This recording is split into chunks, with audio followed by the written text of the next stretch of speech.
Good morning.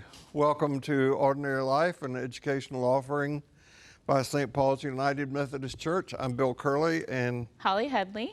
And Holly, you have no idea how grateful I am to and for you. Likewise. Thank you.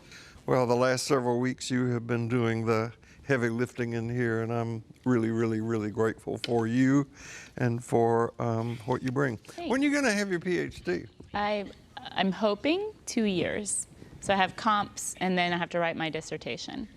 What are you going to write it on? Healing from white supremacy and racism, a process of healing. Kind of, I guess, a proposal around truth and reconciliation in this country. Would you have had that before George Floyd? No. I mean, yes. That's what I have been wanting to write on. So it's even more timely with the tensions coming to a head right now. But no, it's been an interest of mine for a while.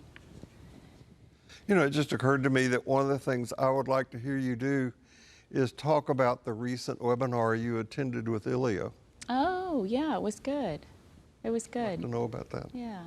So if you're watching and you have a need that concerns your part in St. Paul's United Methodist Church, you have a pastoral concern or know of someone who does, would you let us know? You can contact me through the Ordinary Life website. You can contact the church through St. Paul's website. You can simply call. You'll get a recording right now because during this period where we step back to deal with the COVID issues, the phone will give you a recorded message, but they are listened to and responded to, and I hope you will do that. Remember the needs of people that we can help through the EAC here. If you go on onto the St. Paul's website, you can find out what those needs and opportunities are. And if you haven't checked it out, the St. Paul's website has recently been completely redesigned, and it's really worth navigating.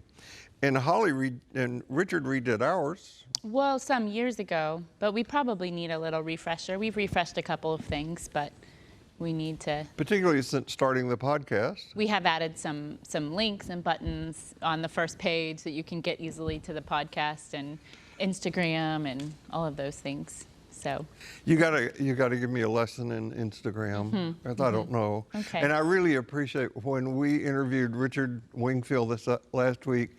He made me feel better when he said that it was not that I was getting technologically incompetent. Right. It was just that there is more and more technology to keep up with. Yeah, it changes so fast.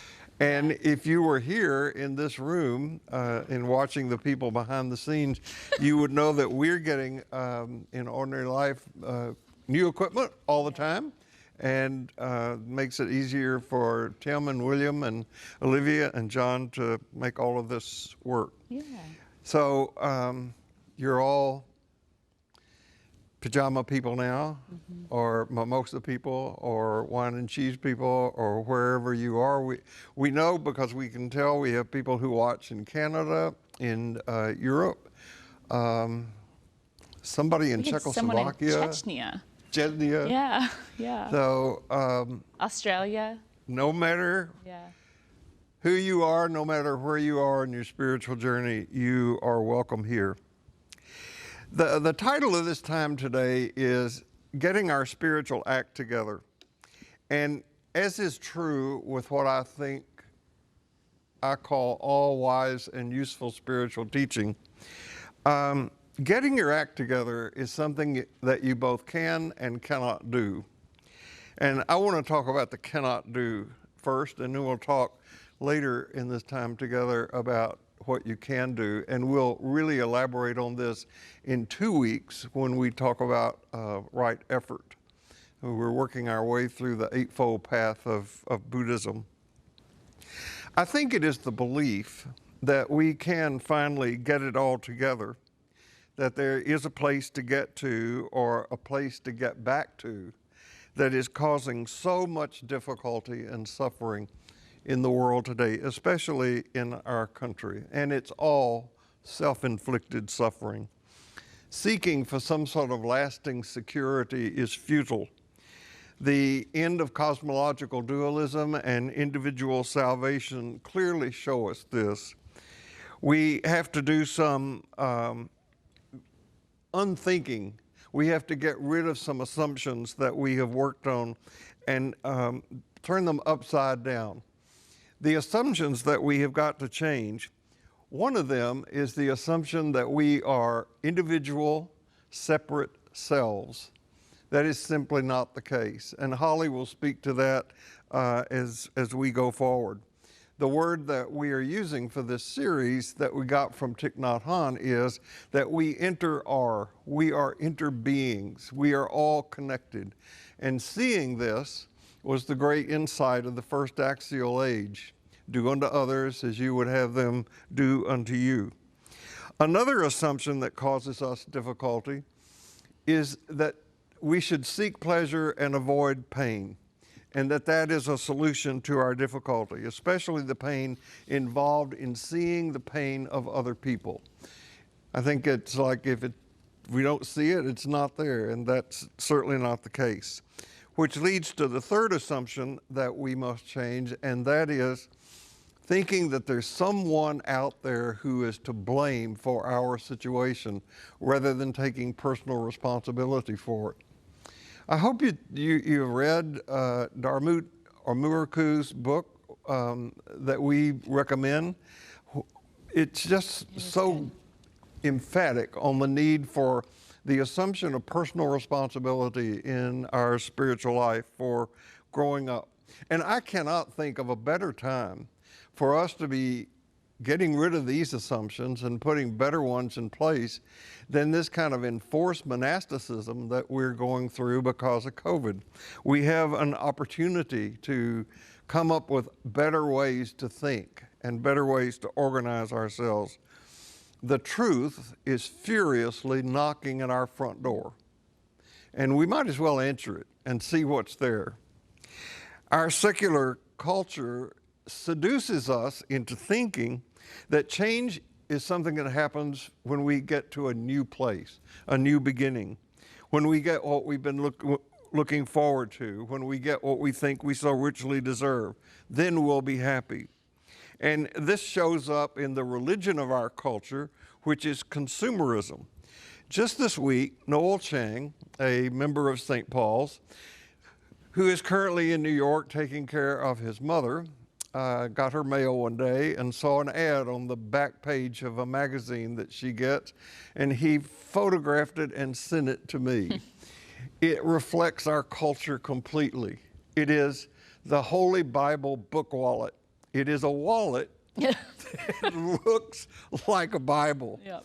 I mean, the ad and the copy, if you can't read it, says, our wallet just looks like a real Bible. And my response to that is, heaven help us. Yes. Real transformation, which is a mystery we can only create a space for and not something we make happen, most often happens not when something new begins, but when something old falls apart. The pain of that falling apart is immense.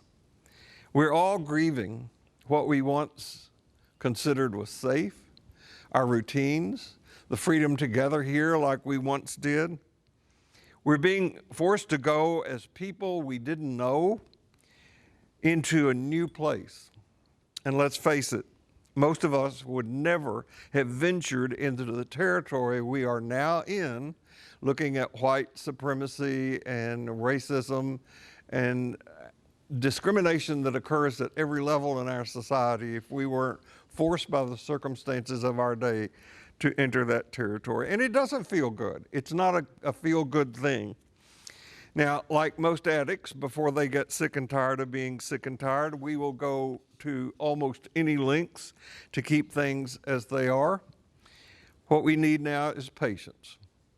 Remember, the key words in ordinary life are peace, love, joy, patience, and humility.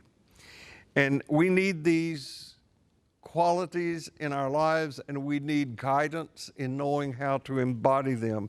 And this is why we are turning to Jesus and Buddha. They teach about freedom that is found in letting go.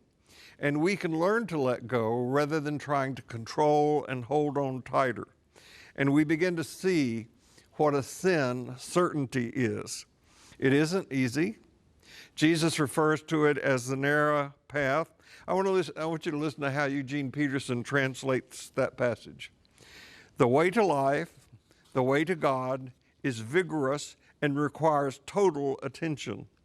And if you read that in the chapter in Matthew, where it is, chapter 7, you'll see that right before it is the teaching that we call the Golden Rule. Jesus knew, as did Buddha, how much letting go is required to treat others as you would have them to treat you.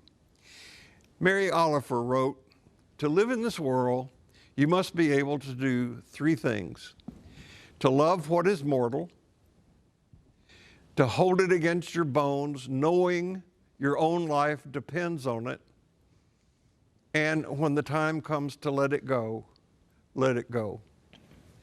Some of the things that we have thought worked well for us, we are now seeing don't, and we need to let them go. Change is a disconcerting reorientation for all people. And during this falling apart, people can close down, they can become bitter, angry, certain, divisive, or we can find new meaning. The difference is determined by the quality of our inner life. That's why the teacher of ordinary life keeps harping on having a daily spiritual practice. The parable that Jesus used for this, and one that Thomas Merton made a great deal out of, is the story of Jonah and the big fish. We live in a confusing, shadowy place for a while, and eventually we're spit up on a new and unexpected shore. And I think it might be helpful for us to have a good, well-developed sense of humor about this. Yeah. This is one of my favorite cartoons. Well, one of the things I love about that story is Jonah's resistance, and he resists it. But so in his wrestling, he has to be transformed. It's a wonderful story. Yeah, there's a lot of ways to glean wisdom from it. So the temptation for a lot of people in a time like this is to grow rigid with certainty and defiance. And you see it in our culture. Divisiveness over things like science, politicizing science, where it seems that we have regressed into a time where there is a battle between conservative religious faith and science. Mm-hmm. And it would be terrible if either one of those sides won. They've got to learn how to work together and to be together. Even wearing a face mask during this time has become politicized. My son sent me this. The mask I wear to protect you recognizes the mask you wear to protect me. Namaste. Is that how you would say that? Yes, like namaste. Yeah. So for people who have lived their whole lives with a worldview that embraces cosmological dualism and individual salvation, it's difficult to hear that there's another worldview. Just this week, I got an email from someone who asked to be taken off the Ordinary Life mailing list because they said that they assumed that a police officer would not be welcome here. I responded that I would remove them immediately, and I also said that that assumption was incorrect. Until her work got so overwhelming, the head of one of the Harris County Sheriff Departments was a front row attendee of Ordinary Life. Now, I have repeatedly said it is not my intention to offend anyone. And at the same time, digging deeply into the practical application of the kind of future we are facing is tough to hear. Both Buddha and Jesus wanted liberation for all people. And it is my belief that the liberation that we are seeking wants nothing else than the liberation for all. The root of all difficulty lies in the notion that we're separate from each other. That cannot be allowed to be true for us. not if we're created in the image of God, whose very nature is relatedness. Now, I'm going to do a piece that I did in a sermon in the cathedral here about a year ago. About 10 years ago, Michael Hart, a friend of ours, a photographer who attends Ordinary Life, was in London to attend the funeral of a friend of his. And he sent me a photograph of an announcement board that was on the front of a church. It's like a menu that you see posted outside a restaurant so that you can look at the menu and see what you're in store for if you want to go into The church. that restaurant. And I'm not sure that you can read what was on that board, but if you want to have it later to download, it will be on the Ordinary Life website. This is what the board said. Warning, here we practice the inclusive gospel of Jesus Christ. That means you may be mixing with tax collectors, sinners, adulterers, hypocrites, Greeks, Jews, women as well as men, female and male priests, homosexuals, lesbians, the disabled, thieves, and other sinners. The dying, white people, black people, Asians, people from other races, Muslims, bishops, bigots, people of other faiths, strangers, heretics, and people with no particular faith at all, and so on. In fact, anyone like those with whom Jesus himself mixed. So beware, this is not a private club. Welcome to all.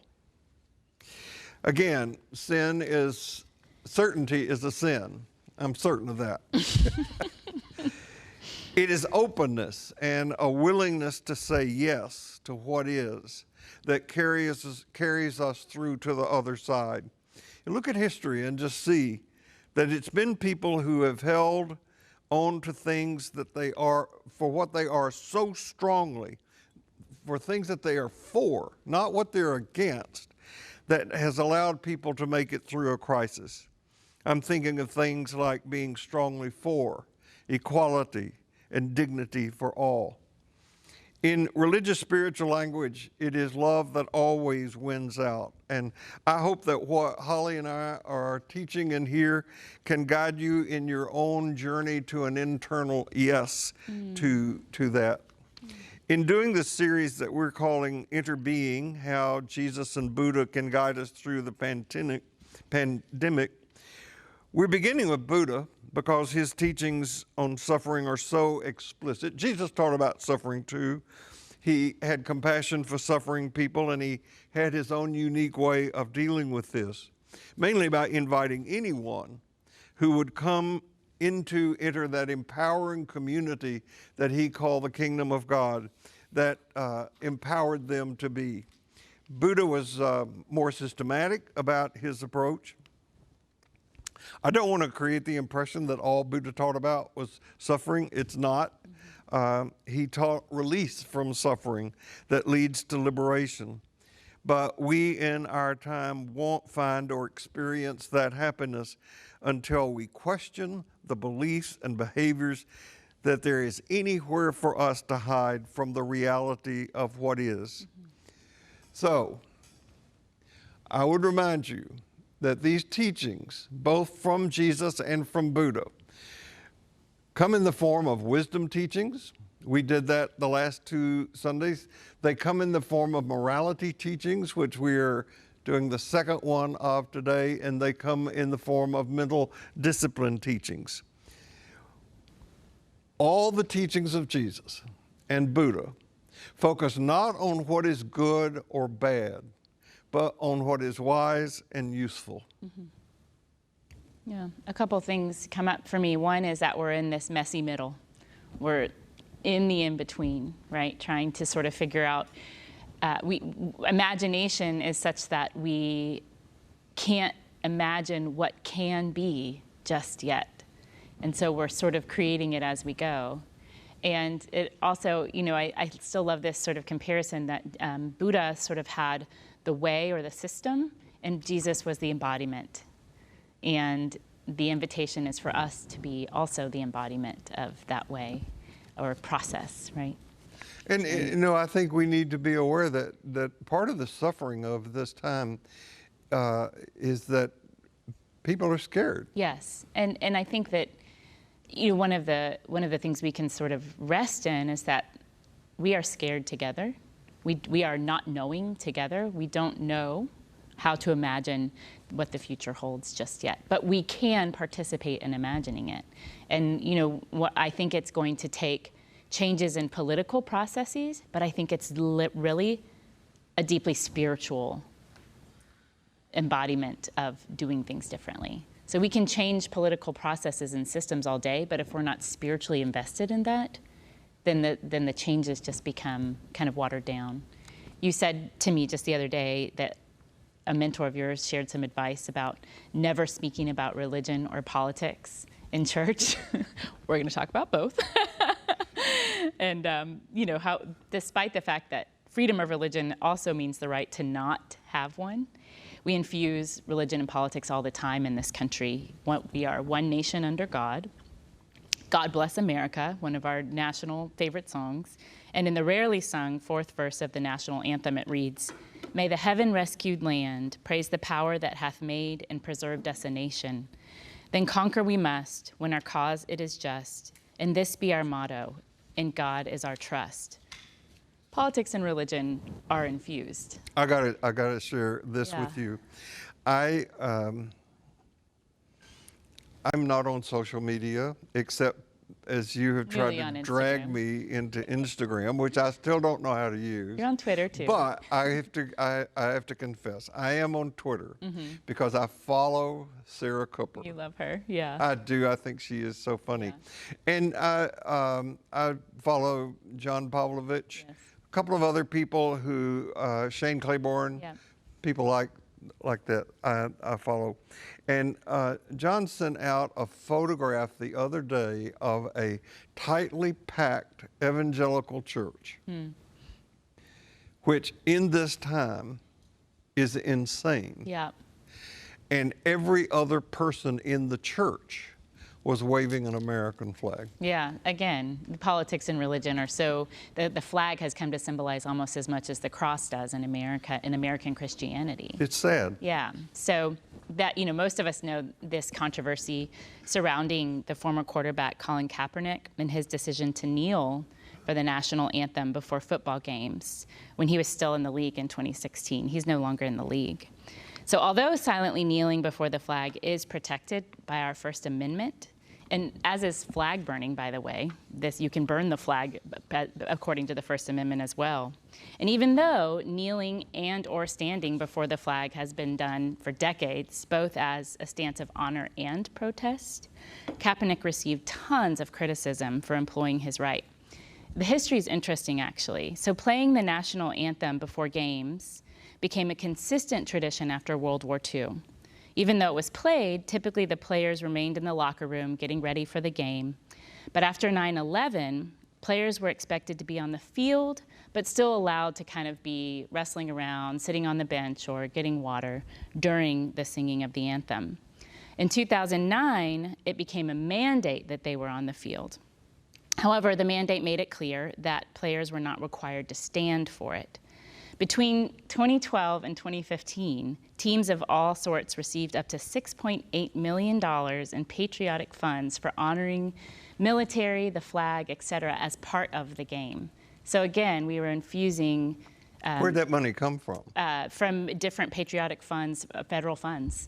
Oh. So it was, not all teams received it, and some teams honored vets and military personnel without those funds. But we saw this infusion of sports and politics, if you will. And some teams did this, again, without compensation. It's a really interesting history to me, one that really picked up after 9/11, when the U.S. experienced a surge of pride and also fear. During all this time, though attention to honoring the flag increased, one's right to peacefully protest it was never erased.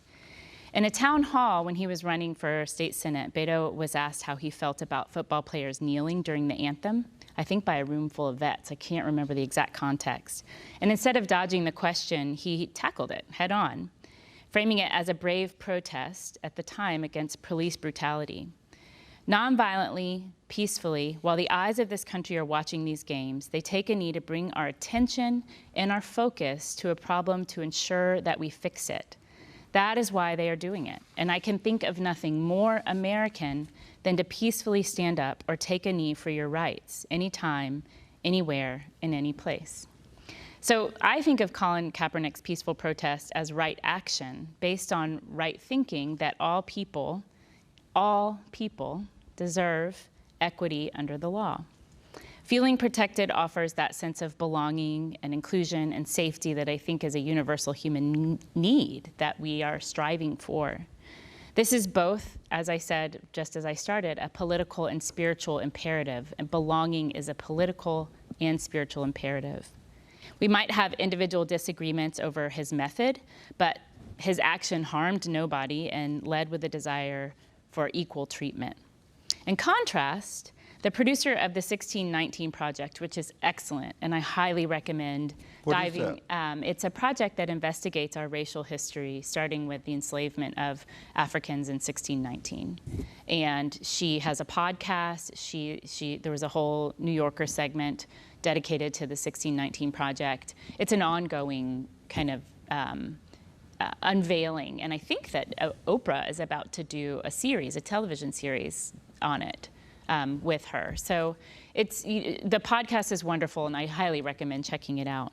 But Nicole Hannah-Jones talks about, in the first episode of the 1619 Project, her childhood home, which was an older home on a corner lot in a working-class neighborhood with a tall aluminum flagpole in the yard. She says no matter what the condition of the house was, her parents, she said, were working class and didn't make a ton of money, that there was often paint chipping, railings needing replacing, but the flag was always untattered and perfect, replaced by her father at the first sign of wear. She never understood this, why her father, who was the son of sharecroppers in Mississippi, in a county that lynched more black people than any other county in the state.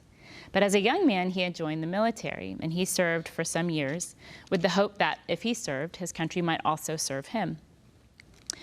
Though he stayed enlisted for years and lived in Germany and spoke German fluently, when he returned, he was given only menial jobs, but he continued to fly the flag nevertheless.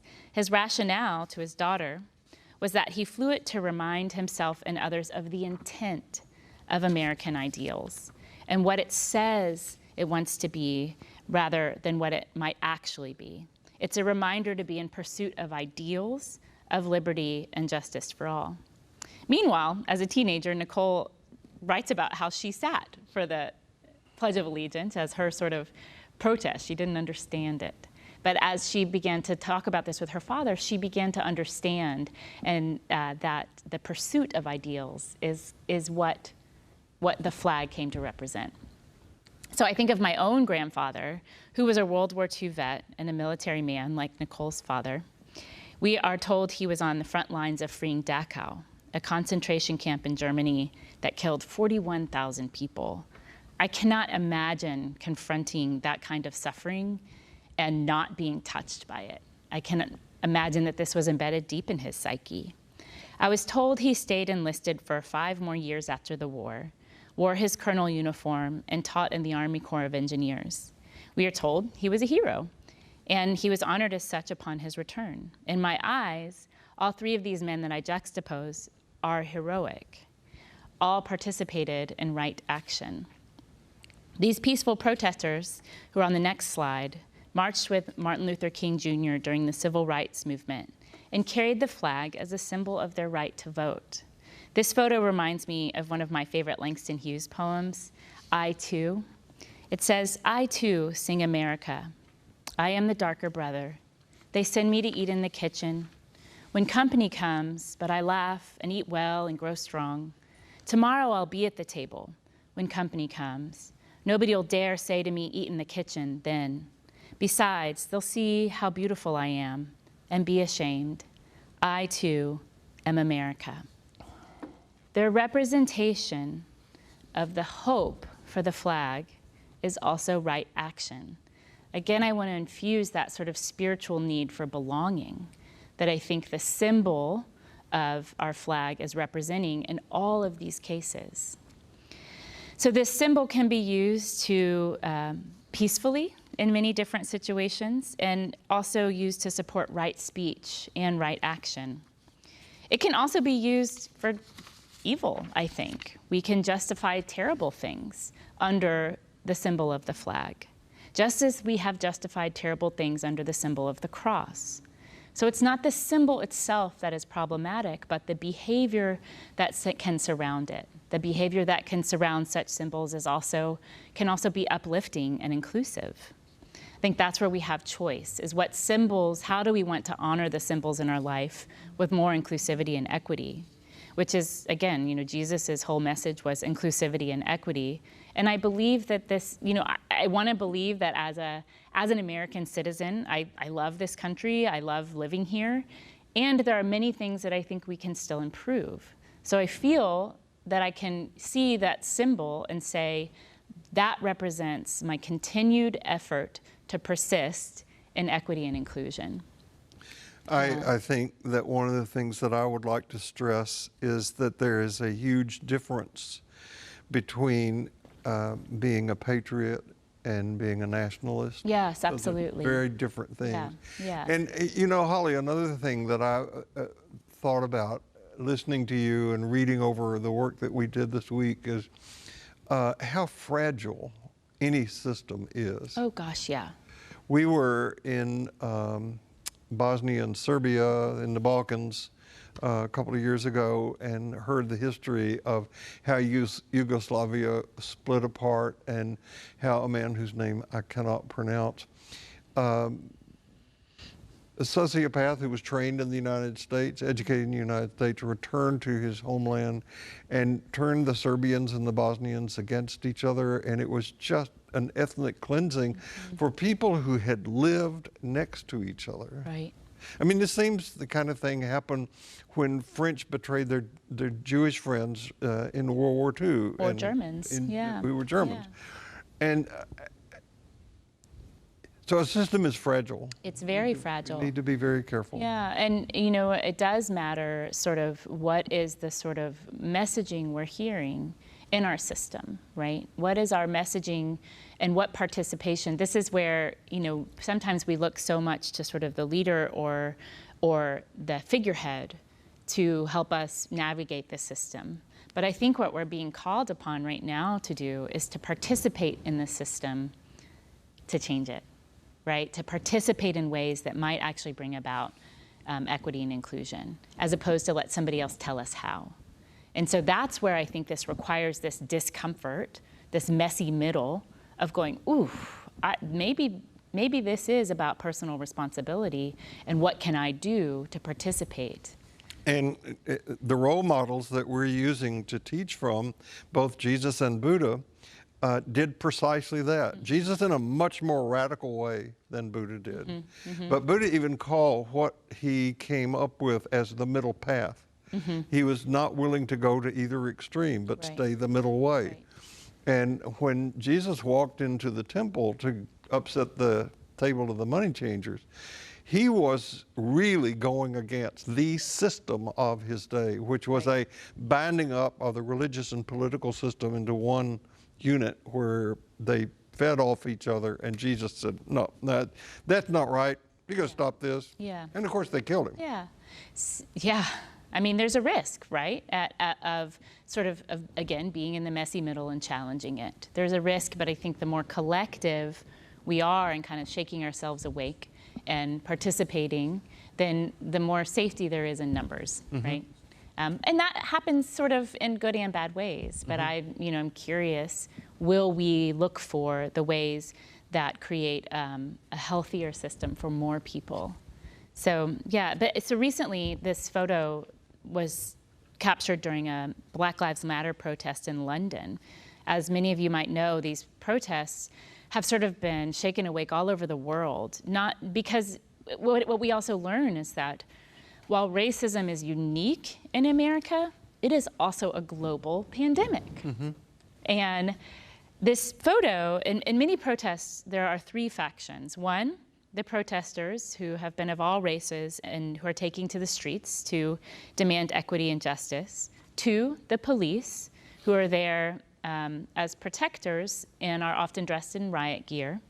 And number 3, there's often a faction of counter-protesters, mostly white, who are claiming to be against what the protesters are for. So you can imagine there's some tension. Some fights have broken out for sure between the factions. Police have done anything from throw tear gas onto the crowds or arrest people or broken them up in all factions. But this picture tells us a different story. This black man, a protester named Patrick Hutchinson, saw the white counter-protester who slung over his shoulder on the ground, and he had received injuries to his face and body because a skirmish had broken out between some factions. So he put this, instead of coming to this scene and raining blows upon him, continuing an attack, he picks him up, throws him over his shoulder, and carries him to the police, to this third faction, and says, "Can you take care of this man?" His friends made a moving circle around them so that they could kind of wade through the crowd without being further harmed. So it's like a permeable membrane that they sort of made, like a cell membrane, keeping them safe. And this man, who is slung over his shoulder in a fireman's carry, was against what Hutchinson was marching for. But instead of participating in the violence, he rescues him from further harm. And the quote that was spoken by Hutchinson was, "It was just the right thing to do. Just because somebody's up to no good doesn't mean you have to harm or kill them." Patrick Hutchinson's behavior is right action. I believe both his protest and his compassion demonstrate that. I mean, I just find that awesome, that he could just find in himself, like, to continue to voice the desire for justice and sling somebody over his shoulder and carry to safety who is opposed to his need. So the examples I've given touch that sort of liminal edge between religion and politics. When politics disregards compassion and equity, it is anti-religious. Where it stands for inclusion and goodness, I think it's deeply spiritual. When I consider right action, I think it can be both demonstrative and reparative. It says, my life is as important as yours, and yours is as important as mine. And until that becomes reality, I'll continue to demonstrate. It says, as Lila Watson did, if you have come here to help me, you are wasting your time. But if you've come here because your liberation is bound up with mine, then let's work together. I love that quote. That's beautiful. Yeah. And that's interbeing. Mm-hmm. Our liberation, our well-being, I want to say our spiritual transformation is bound up with each other's. Mm-hmm. And that's what interbeing is that these ripple effects, these sort of push-pull of everything I do or you do is going to affect the collective.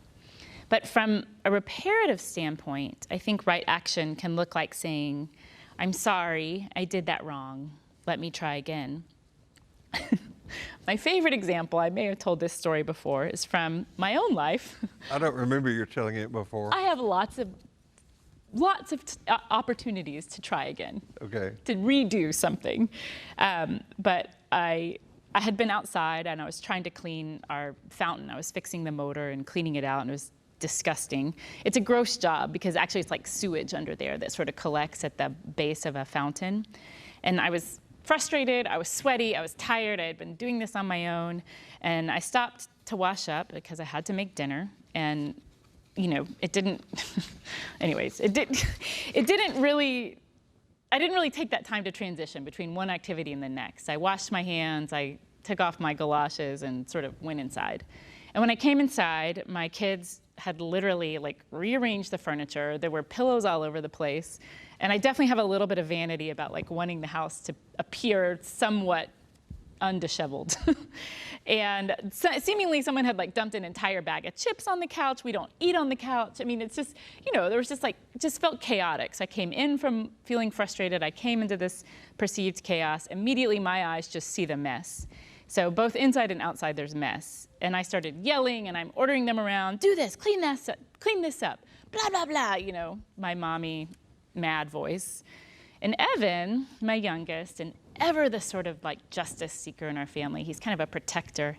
He marched up to me, hands on his hips. He was probably 5 at the time, and said, "Perfect show of right speech. Mommy, you need to speak nicely to me." Got your attention. Got my attention. And I had a choice there. I could have continued with my anger. I could have been triggered and continued on my sort of warpath but his right speech gave me pause, and I finally slowed down, and I finally caught my breath, and I kneeled down to him and I said, "You're right. Will you give me another chance?" And in the ways of kids, he said, "Sure," as if nothing had ever happened. So I went back outside, came back in the house, and I was like, "Hi, guys. There's a mess that needs to be cleaned up." And so it became this sort of playful reenactment of redoing the mess and undoing it. And I just, I had to take a minute to get in my right mind so that I could then speak right and act right to my son. This is an example, I think, of reparative right action. I think we could all learn to speak more nicely to one another. When I want to stick this in here, and I won't take long doing it because I know you have more, but we said last week that in the Eightfold Path, Buddha devoted one of the steps to right speech. Yes. And in right action, there are actually 5 things that are addressed, all important. Yeah. And we chose not to deal with them discreetly, but to speak in a more metaphorical way about them. But I will tell you a practical way that I got introduced to what Buddha actually gave these 5 things as instructions to lay people. They were not instructions necessarily to his monastic, to his monks, but to lay people who wanted to follow the Buddhist path. He said there are 5 things that you must do. My introduction to them in a visceral way was when I went away and did the 10-day. Mm-hmm. And I won't go into that at length. I did it because Sherry had done it, and I saw what a profound difference it made for her. We had been out to dinner with dear friends of ours one night, and he was a psychologist, now lives in California, and they had requested that we go to dinner early with them because he started seeing people at 7 o'clock on Monday morning. And I couldn't believe that. But anyway, we had an early dinner, and I said to him, "Don, you really start seeing people at 7 in the morning?" He said, "Yeah, I do, but I don't start listening until 10. My friend who's a psychiatrist says, "You just have to listen really well 30% of the time." Yeah. Okay. So the purpose of that dinner was for us to hear about his experience of doing the 10-day. And my internal reaction after hearing it was, there is no way in the world I would ever do that. And Sherry's response was, "I'm going the next chance I get." And she did, and she came back. I saw what a difference it made. If you do the 10-day, you agree to these 5 things.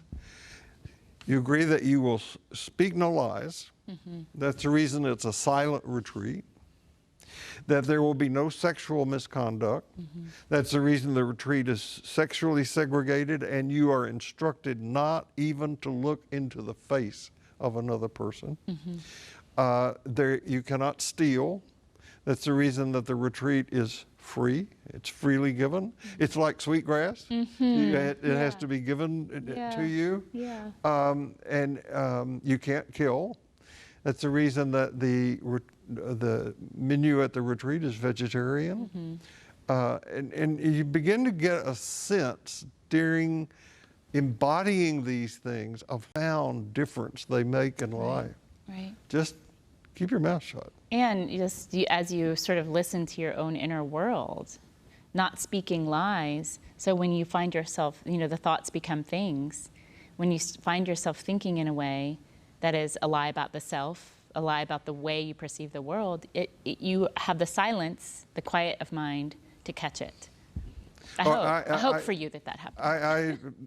I had not gone through Jungian analysis at that time and had not been trained in analysis, but boy was I aware of all the projections and all the transference that was going on inside me.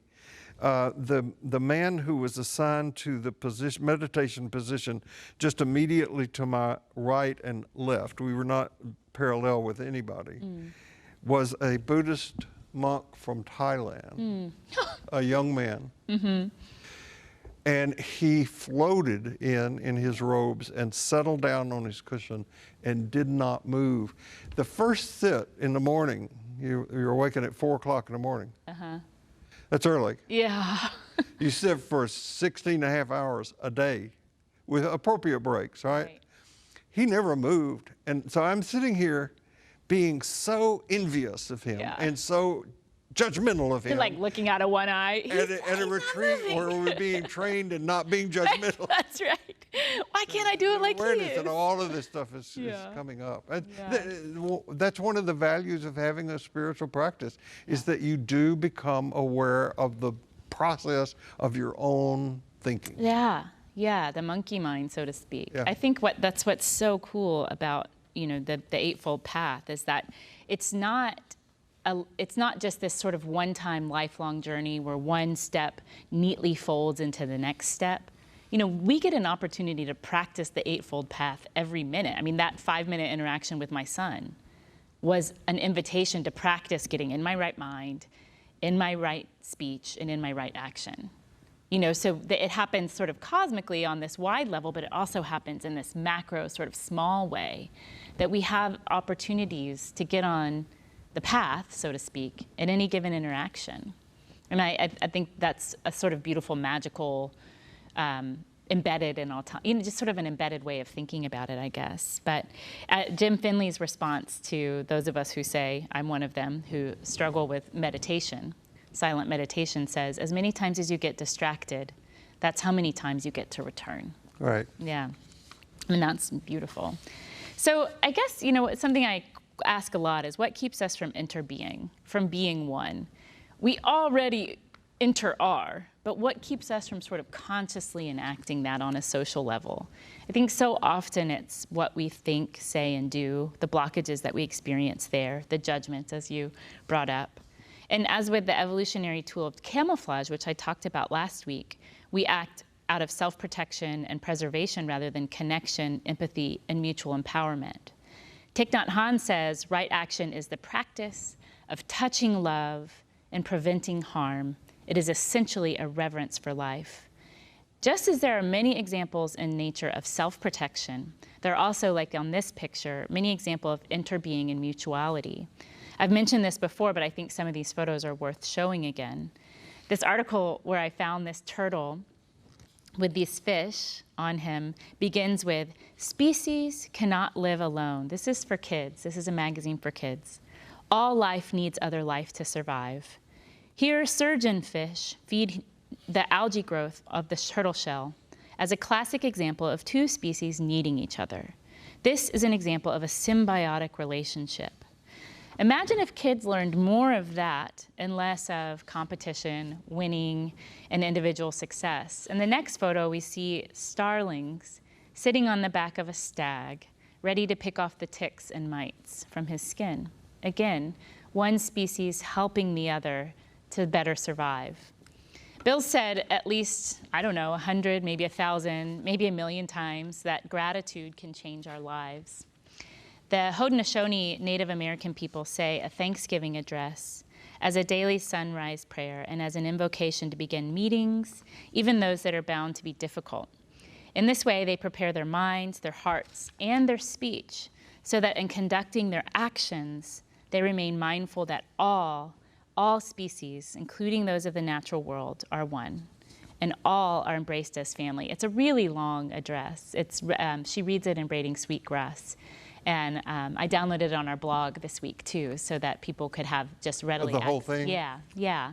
But I just want to read a little bit of it because, she goes, the Thanksgiving address goes through every creature, from the plants to the seeds to the living animals. So, they call plants non-four-legged people. I just think that's beautiful. So from the end it reads, we gather our minds to greet and thank the enlightened teachers who have come to help through the ages. When we forget how to live in harmony, they remind us of the way we were instructed to live as people. With one mind, we send greetings and thanks to these caring teachers. And everyone then says, now our minds are one. Now we turn our thoughts to the Creator, or Great Spirit, and send greetings and thanks for all gifts of creation. Everything we need to live a good life is here on this Mother Earth. For all the love that is still around us, we gather our minds together as one and send our choicest words of greetings and thanks to the Creator. If we were all here in person, I would have y'all say with me, now our minds are one. Thanks. We have now arrived at the place where we end our words. Of all the things we have named, it was not our intention to leave anything out. If something was forgotten, we leave it to each individual to send such greetings and thanks in their own way.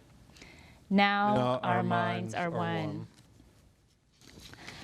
The author of Braiding Sweetgrass, Robin Wall Kimmerer, kind of ponders out loud, what if every congressional or senatorial meeting was begun with something like this?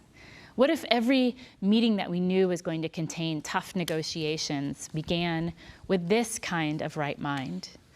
With right mind, we're prone to right speech and right action. With words like these, we cannot forget interbeing. Robin Wall Kimmerer imagines this possibility over and over in Braiding Sweetgrass, which I've been listening to, you've been reading. I was thankful you mentioned it because it reminded me that I hadn't finished the audiobook. And I love it. Are you done with it? Almost. I'm about 40 minutes, I think, from the end. But she says what we need is not a necessarily brand new, but some rebirth of an old story. And she calls it a restoration of American ideals. I love that word. I do too. I totally want to co-opt it. If our minds were one, we would not see Kaepernick's kneeling as a threat. Instead, we would hear the plea behind it, the years of pain. If our minds were one, we could see the patriotism and hopes for change. If our minds were one, we could see the humanity in a black man carrying a white man to safety intended to be against him. If our minds were one, countless individuals needn't have died because of fear or prejudice. So, I have a question to ask you. yes. And it's a question that I ask my children. You are younger than I am. I am. And you have these 3 pre-teenage boys. When do you have time to listen to something? While I'm repainting the laundry room. That's it? You find time when I walk the dog. My kids and you seem to listen to all these podcasts and do all these things that I barely have time to make a grocery list. I think it's like a constant multitasking. It's not necessarily great for sort of, mindful attention all the time. But Josh is really good at really making space for himself to read and listen and ponder. I'm a little bit more erratic, like, I'm putting away the dishes. I can put on my headphones and listen to the book I've been listening to, so just kind of in any moment. And I'm not engaged with my children all the time. They're quite creative and independent, and they like playing with one another too. So, that Sweetgrass, she begins the book by talking about it's not something that you can buy. Right. You have to be given. Yeah. And the other day I came back from working out, and there was a Starbucks, I think, bag hanging on my front door now, and inside it was a long braid of sweetgrass. You said that on our podcast. Yeah, somebody said that, Pam said, I hear you're reading this book, so. Oh, that's so beautiful. Sweetgrass. Yeah. I have it sitting on my desk. That's I waved it awesome. over Sherry, saying it would Heal her. Well, it does have healing properties, apparently. Yeah. So, as I indicated at the start, there is both good news and bad news in this business about getting our spiritual act together. There is the possibility of ongoing enlightenment. That's the good news. It involves work. And for many, that's the bad news. Actually, I hear it as good news when I hear in the teachings of Buddha and his interpreters, and when I hear in the teachings of Jesus and his interpreters like Jim Finley, whom Holly mentioned, that there is actually a method, that there's actually a way to walk. I hear that is very liberating. I benefit from that kind of guidance. I remember the first form in which I received the teaching about spiritual work being difficult. I asked my spiritual teacher in the 60s a question that in essence said, what can I do to be? And he said, nothing. There's nothing you can do to be. And if you embrace that, if you really embrace that, if you understand it, then I will teach you the things that people who are busy being do. And one of them was keeping a gratitude journal. Yeah. Or keeping a journal. Keep up with your dreams. Yeah. Read something that enriches your spiritual life. And you see these things in the Eightfold Path. You see these things in the Beatitudes. And each of us is responsible for taking what we learn in a place like this, as well as in the head part of our spiritual practice, and putting these things into practice in our lives. That is, how do we integrate these things in our daily life? And I don't believe we can do that easily unless we talk with other people about them. And after we find a path to walk toward freedom and love, comes the hard part of walking that path. As I've heard Jack Kornfield put it time and time again, after enlightenment, the laundry. That's right. After the wedding, the marriage. Yeah. And there is nothing in American culture that supports this kind of thing. The frequent response I get when I try to push spiritual practice onto people is, I don't have time for this. And the fact is, it takes time. But I promise you, having a spiritual practice will transform everything you touch if you are faithful to it. And I want to be clear, teachings like the Eightfold Path, they are not about trying to make you a good person. You are already a good person. They just are reminding you who you really are. One of the exercises that Jack Kornfield one time had us do was imagine a situation. You're having difficulty with your partner or with someone, whatever. Imagine a situation and you're in the midst of trying to figure out how you're going to handle this, and there's a knock at the front door. And you get up and go to the front door and open it, and there is Jesus, or there is Buddha. Take your pick. And you invite them in, and they sit with you over a cup of tea, and you tell them the difficulty that you're dealing with. And you ask their advice. And if you listen carefully, you will be given some really wise and useful guidance. More likely, keep your mouth shut would be, would be a good piece of advice for most of us. Or to ask the question that Ruby Sales asked, where do you hurt? Does it hurt? How can I help?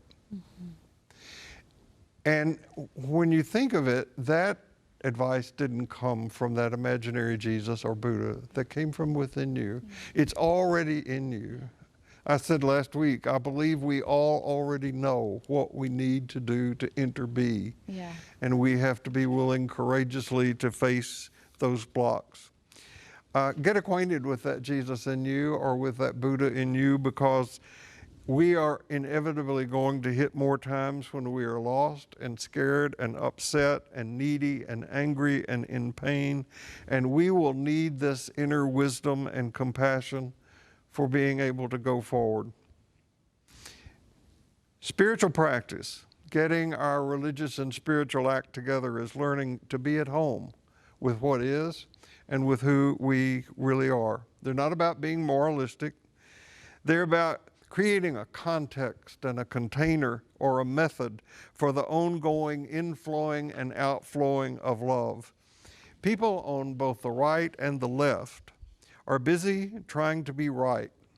So busy that we're losing the capacity to be related. Now, we are, as we've said, related already. We're just not embracing that reality. but everything we do matters. That's this teaching. These ethical teachings affect every aspect of our lives. What we think, what we say, what we do, everything matters. Violence cannot be ended by more violence, only by compassion and understanding.